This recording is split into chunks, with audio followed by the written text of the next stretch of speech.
ஓம் ஸ்ரீராம ராம ராமேதி ரமே ராமே மனோரமே சகசிரநாம தத்துல்யம் ஸ்ரீராம நாம வராணனே. உலகம் யாவையும் தாமுழா வாக்கலும் நிலைபெறுத்தலும் நீக்கலும் நீங்களா அழகிலா விளையாட்டுடையார் அவர் தலைவர் அன்னவர் கேசரன் நாங்களே.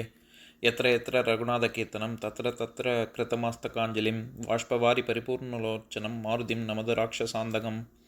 அஞ்சிலே ஒன்று பெற்றான் அஞ்சிலே ஒன்றை தாவி அஞ்சிலே ஒன்று ஆறாக ஆரியர்க்காக ஏகி அஞ்சிலே ஒன்று பெற்ற அணங்கை கண்டு அயலாரூரில் அஞ்சிலே ஒன்றை வைத்தான் அவன் எம்மை அழித்துக் காப்பான். இன்னைக்கு நம்ம கம்பராமாயணத்துல பாலகாண்டத்துல மிதிலை காட்சி படலத்துல 124வது பாடல் பார்க்க போறோம்.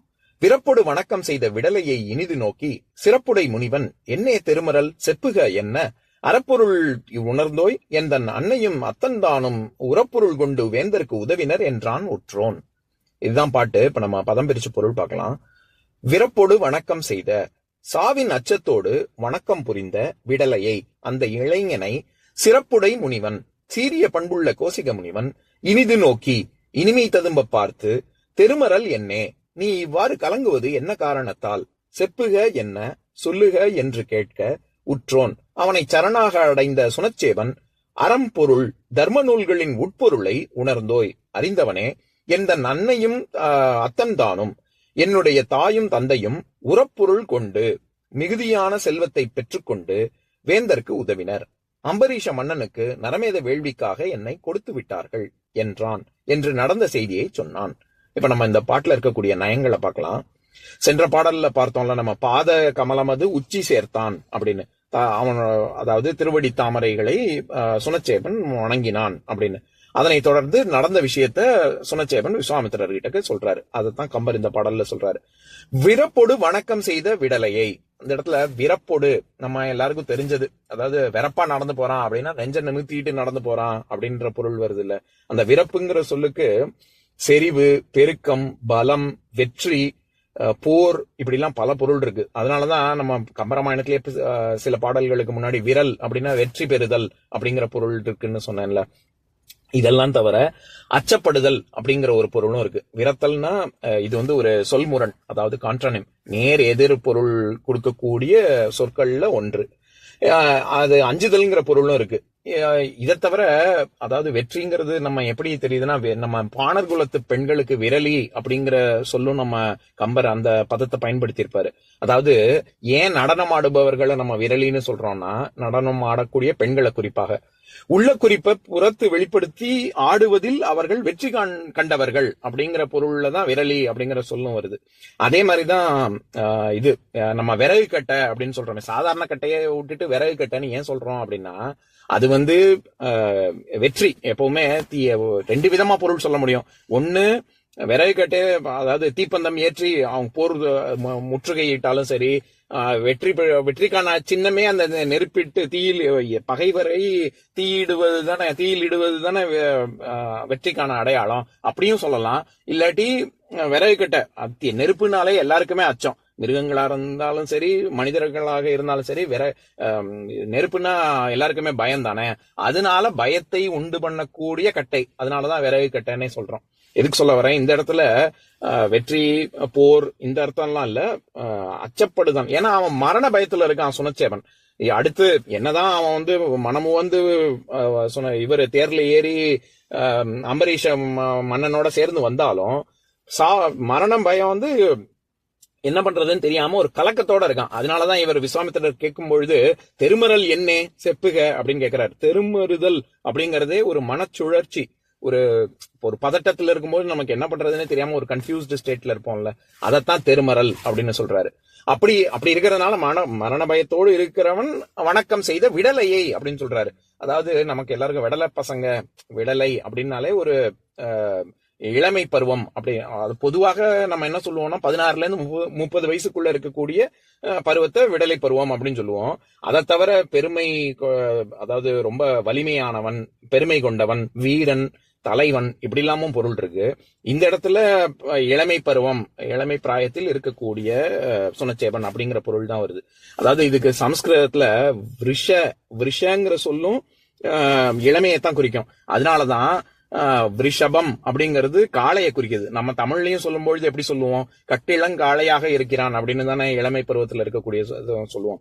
இது அது மட்டும் இல்லாம இங்கிலீஷ்ல கூட விருலண்ட், விரைல் இப்படிலாம் சொற்கள் இருக்கு.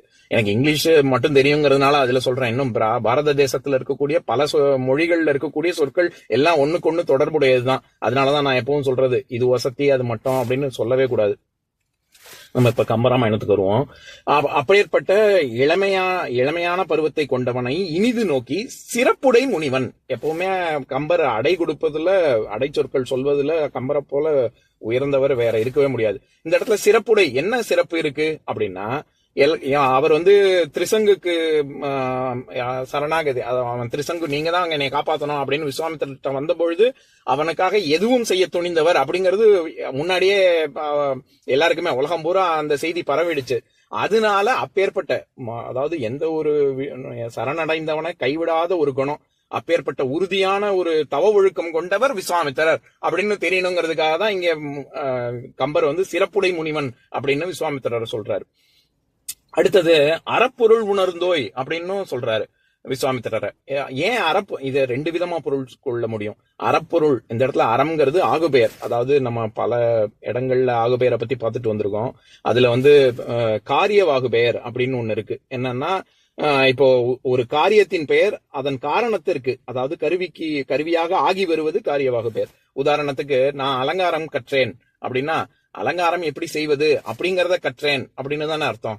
இப்ப தம்பி என்ன படிக்கிறான் அப்படின்னா, தம்பி மருத்துவம் படிக்கிறான் அப்படின்னா மருத்துவத்தை படிக்க முடியாது, மருத்துவம் எப்படி செய்வதுங்கிற செயல்முறையைத்தானே படிக்க முடியும். அந்த மாதிரி மருத்துவம் படிக்கிறான், பொறியியலுக்கு படித்து கொண்டிருக்கிறான் அப்படின்னு. அல்லது தங்கை ஒப்பனை தெரிந்தவள் அப்படின்னா எப்படி மேக்கப் செய்யணுங்கிற செயல்முறையை தெரிந்தவள் அப்படின்னு அர்த்தம். இப்ப இங்கிலீஷ்லயுமே she does மேக்கப் அப்படின்னா she makes up things சிருஷ்டிக்கக்கூடிய வல்லமை பொருந்தியவள்னு அர்த்தம் ஆயிடும். அப்படி நம்ம அர்த்தம் பண்ணக்கூடாது. மேக்கப்ங்கிறது அங்க எப்படி செய்வா அப்படிங்கிற அதுதானே குறிக்குது.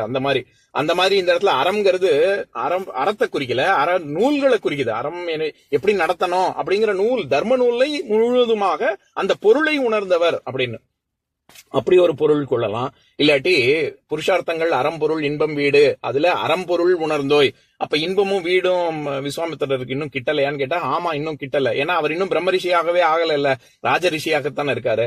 அதனால இன்னும், ஏன்னா இன்பம் இங்க ஏன் இன்பம் சேர்க்கல அப்படின்னா, அவர் இன்னமும் நம்ம ஒரு என்ன சொல்றது, வசிஷ்டர் அளவுக்கு வரணும் அப்படிங்கிறது தான் அவருடைய நோக்கமா இருக்கே ஒழிய வீட்டு பேரை அடையணும் அப்படிங்கிறது இன்னும் அவருக்கு நோக்கம் இல்ல. அதனால அப்படியும் பொருள் சொல்லலாம், அறம்பொருள் உணர்ந்தோய் அப்படின்னு. எந்த அன்னையும் அத்தன் தானும் உரப்பொருள் கொண்டு, நம்ம ஏற்கனவே பல முறை பார்த்திருக்கோம். சால, உரு, தவ, நனி, கூர், கழி, மிகல், இது எல்லாமே மிகுதியை குறிக்கக்கூடிய சொற்கள். அதனாலதான் புத்திசாலி அப்படின்னு சொல்றோம். புத்தியை ஜாஸ்தி, சால அதாவது மிகுதியாக கொண்டவன் அப்படின்னு. அந்த மாதிரி உரு அப்படிங்கிறது அதுவும் மிகுதியை குறிக்கும். உரப்பொருள்னா ஜாஸ்தியா மிகுதியான பொருளை கொண்டு என்னை தந்து விட்டார்கள் அப்படின்னு சொல்லி சுனச்சேபன் விஸ்வாமித்திரன் கிட்ட சொல்றான்.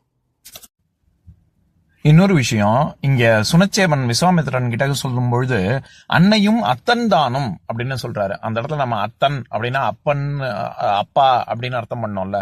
அந்த அத்தன் அப்படிங்கிற சொல்லுக்கு அதாவது பல பொருள் இருக்கு. நம்ம பிள்ளை அப்பாவா அத்தன் அப்படின்னு சொன்னா அது அப்பன் அப்படிங்கிற பொருள் வரும். இதே இது சிஷ்யன் குருவை பார்த்து அத்தன் அப்படின்னு சொல்லலாம். அந்த இடத்துல ஒரு மரியாதைக்குரிய முனிவன் அல்லது குரு அப்படிங்கிற பொருள் வரும். இதெல்லாம் தவிர நம்ம பேச்சு வழக்குல நம்ம மனைவிமார்கள் கணவனை அத்தான் அப்படின்னு சொல்லுவாங்களே, அந்த அத்தன்கிற சொல் தான் அத்தான் அப்படின்னு ஆயிருக்கு. அந்த இடத்துல கடவுளே அப்படிங்கிற பொருள் வரும். பாரத தேசத்தின் பண்பாடே அதுதான், மனைவிமார்கள் கணவனை கடவுளாக கருதுவார்கள் அப்படின்னு. அதனாலதான் அத்தான்கிற சொல்லே வந்தது. அதை தவிர நம்ம இப்ப சுவாமி கிட்ட போய் நின்று என்னப்பனே அப்படின்னு சொல்றோமே, அப்போ அந்த இடத்துல கடவுளுங்கிற பொருள், அதனால அத்தன்கிற சொல் கடவுளையும் குறிக்கும். இந்த இடத்துல அப்பன், அப்பா அப்படின்னு தான் சொல்றாரு சுனச்சேபன். இதுல சுனச்சேபன் சரணாகதி அடையும் பொழுது நீங்க தான் என்னை காப்பாத்தணும், உங்களை விட்டா ஆளே இல்ல அப்படின்னு சொல்லி முழுவதுமாக சரணாகதினாலே முழுவதுமாக இருப்பதுதான். விட்டகுறை தொட்டகுறை எல்லாம் இருக்கக்கூடாது. எனக்கு ஒரு உதாரணம் சொல்லணும்னா, நான் வந்து இன்னொருத்தர ஒரு இது தப்பு இது சரின்னு சொல்ற அளவுக்கு நான் ஒரு யோக்கியன் கிடையாது. ஆனா நடந்த செய்தியை மட்டும் சொல்றேன். அதாவது கோவிட் ஒரு காலத்துல கோவில்ல போய் சில பேர் நம்ம நமஸ்காரம் பண்ணும்பொழுது நான் ஒருத்தரை பார்த்தேன். என்னன்னா, தரையில கோவிட் வைரஸ் கிருமிகள்லாம் இருக்கலாம். அதனால சாஷ்டாங்கமா நமஸ்காரம் பண்றதுக்கு அவருக்கு மனசு ஒப்பல. அதனால பொண்ணுங்க நமஸ்காரம் பண்ற மாதிரி அவர் நமஸ்காரம், அவர் ஒரு ஆனா பெண் நமஸ்காரம் பண்ற மாதிரி தரையிலையும் படாம நமஸ்காரம் பண்ணிட்டு எந்திருந்தாரு. எனக்கு அப்போ இந்த சரணாகதி தான் ஞாபகத்துக்கு வந்தது. அதாவது ஒண்ணு சரணாகதினால கோவிடாவது என்ன வந்தாலும் சரி, இறைவன் இருக்கிறான் காப்பாற்றுவான் அப்படின்னு இருந்தா அங்க தரையா விழுந்து நமஸ்காரம் பண்ண முடியும். அது உத்தமமான விஷயம். அப்படி இல்லையா, தனக்கு ஒப்பவில்லையா, அப்போ நமஸ்காரமே பண்ணாம மானசீகமா அப்படி வணக்கம் நமஸ்காரம் முத்திரை வச்சுட்டு மானசீகமா விழுந்து எந்திருந்த மாதிரி நினைச்சுட்டு அப்படியே வளம் வரலாம். இப்படியும் இல்லாம அப்படியும் இல்லாம அப்படி பண்ணினாரு. அது பார்க்கும்பொழுது எனக்கு சிரிப்பு தான் வந்தது. சரணாகதி அப்படிங்கறதே முழுவதுமாக அர்ப்பணிப்பது அப்படிங்கிற பொருள் தான். அதனாலதான் மகாபாரதத்துல பாஞ்சாலி துச்சாசனன் துயிலுரியும் பொழுது அவள் தன்னுடைய வலிமை, தன்னுடைய பலத்துல அவள் தன்னுடைய ஆடைகளை இறுக்கமாக பிடித்துக் கொள்வாள். அப்படி இருந்து கொண்டு கண்ணா கண்ணா அப்படின்னு கூப்பிடும் பொழுது கண்ணன் வரமாட்டான், உதவி செய்ய மாட்டான். ஆனா நீயே சரண் அப்படின்னு சொல்லி எப்ப தன்னுடைய வலிமையை நம்பாமல் இறைவனுடைய வலிமையை நம்பி இறைவன் அதுதான் அதுதான் சரணாகதி தத்துவமே. அப்போ நீதான் காப்பாத்தணும். கையை உயர்த்தினதுக்கு அப்புறம் தான் ஆடை மேற்கொண்டு அவன் உருவ வந்துட்டே இருந்தது. அவள் பற்றி கொண்ட வரைக்கும் வரவே இல்லை. எதுக்கு சொல்ல வரேன், அந்த மாதிரி உன்னை சிறப்புடை முனிவன் அப்படின்னா உன்னைய சரண் அப்படின்னு அடைஞ்சாச்சுன்னா முழுவதுமாக இப்ப இந்த இடத்துல சுனச்சேபன் விஸ்வாமித்திரனை நம்பி விட்டான் அப்படிங்கிற பொருள். இப்ப நான் பாட்டை இன்னொரு தடவை படிக்கிறேன் கேளுங்க.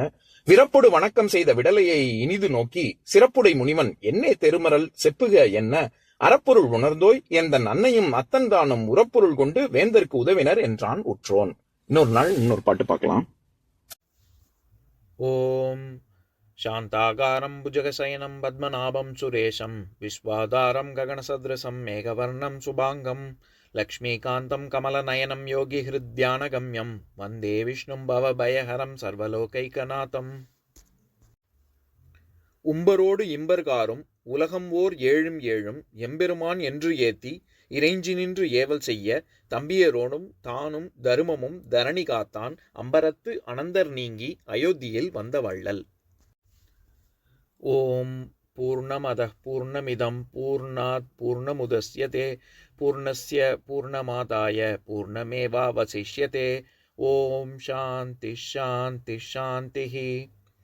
ஓம் சர்வேஷாம் ஸ்வஸ்திர்பவது சர்வேஷாம் சாந்திர்பவது சர்வேஷாம் பூர்ணம் பவது சர்வேஷாம் மங்களம் பவது. ஓம் சாந்தி சாந்தி சாந்திஹி. ஓம் சர்வே பவந்து சுகினஹ சர்வே சந்து நிராமயாஹ சர்வே பத்ராணி பஷ்யந்து மா கஷ்சித் துக்கபாக் பவேத். ஓம் சாந்தி சாந்தி சாந்திஹி.